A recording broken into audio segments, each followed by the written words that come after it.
Sagittarius, well, could be an interesting week. We have 2 5 cards. We have the 5 of Swords and the 5 of Wands. So both of these cards are almost similar, not exactly, but there's a common theme here perhaps, which is your interactions with others. That this scenario here, this could be a conflict, this could be an argument, a discussion, and somebody feels that they have to come out on top and that they're going to win at all costs. Maybe that's you. Maybe it's someone else. Maybe it's a family matter, a relationship matter. But you can see the figures here. One of them walks away. The other one looks more dejected and shamed. So there are a lot of perspectives within this illustration. And, sometimes in the arguments that we get involved in, we just say, this isn't worth it. I'm not going to blow this friendship and I'm going to just walk away.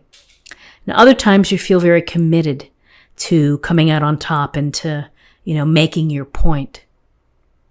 So it goes to relationships, and sometimes relationships are rocky. And then we have the 5 of Wands, where the boys looks like an orchestrated mess. Like nobody knows what's going on here, not working together.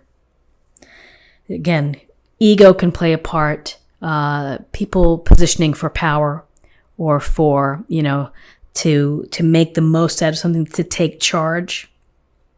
Maybe too many people are trying to take charge, but there's no working toward a common goal here. So it's something to be mindful of. Again, the annoyances of our life that we have to get into these things with friends that we care about, our family, friends, strangers even. So how do you get around this? You're just going to have to be honest, speak your truth, do your part, and if becomes a miserable situation, then step away, then walk away. It's certainly not worth it to feel stress, anxiety, to get upset over things. But, this week, Sagittarius, the possibilities here of some conflict, of arguments, of people not working together. Okay, so in terms of guidance, we have the Tower, Major Arcana, and we have the 8 of Wands. So the Tower is about a disruption. It's about a change, a foundational change, something that could be really big and shocking, could be crushing in a sense. You may not get to the feeling of freedom until later on, but could be a change, unexpected change in your routine, the way that you live. And it could be a structural blow up of how you think about someone or something within your life. The Tower is about transformation. It's about restructuring. And yes, people are falling out of the tower. The flames are shooting high. Lightning is striking it. It's like, oh my goodness. But, the universe often knows what it's doing. And this Tower, while it may be painful, it may be stressful from where we are, it will ultimately clear the way for a stronger foundation, for the right type of home, the right type of tower for you. This 8 of Wands can be about news. It can be about learning information. It may contribute to this Tower, to this unexpected, perhaps, disruption to your life.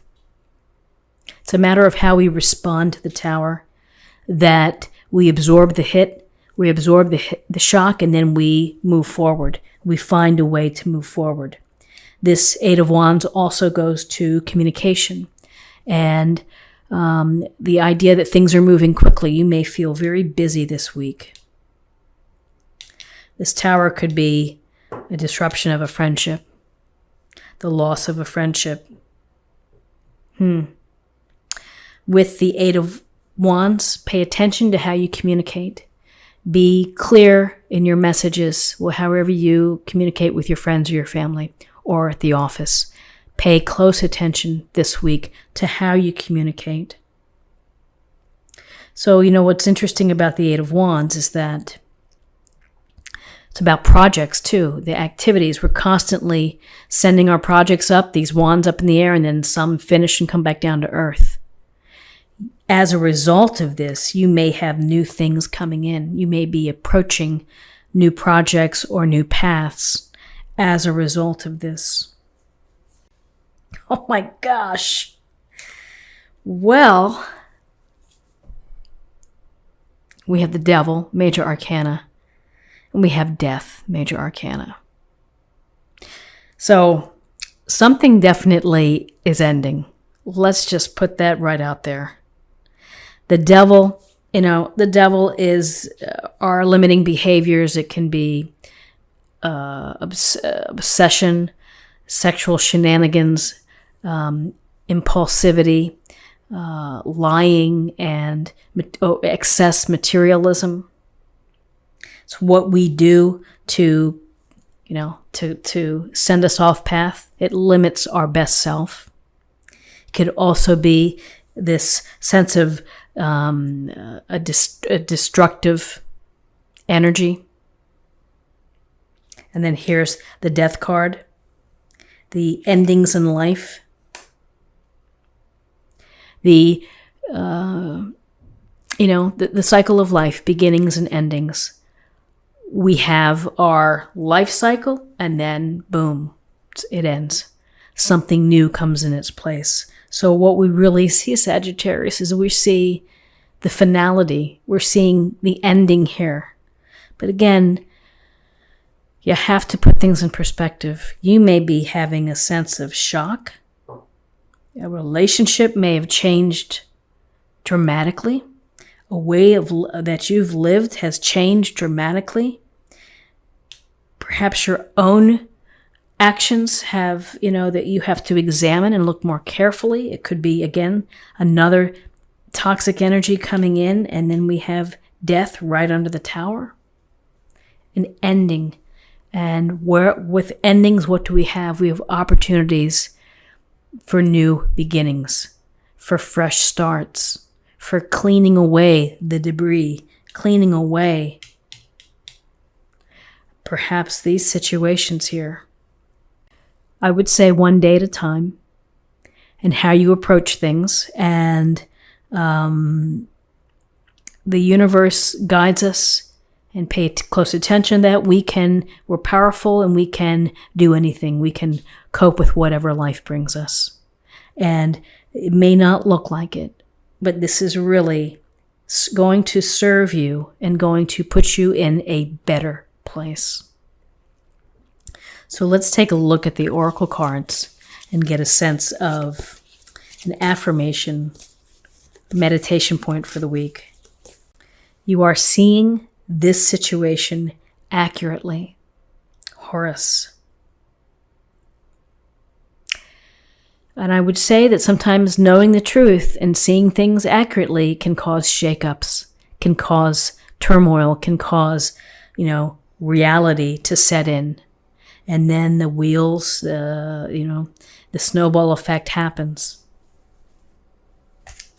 And so let's choose a card for love. Ask for help. What is it you really need help with? Be willing to allow yourself the support you need. Simply a beautiful card. And again, something important to think about is when you are handling change or disruption or the transformation process, ask for help. Go to the people that you know that you can count on, who love you, who care for you, and who want the best for you. These kind of folks, can put them in the corner. You can defer time with them. Focus on those who can help you and listen to you.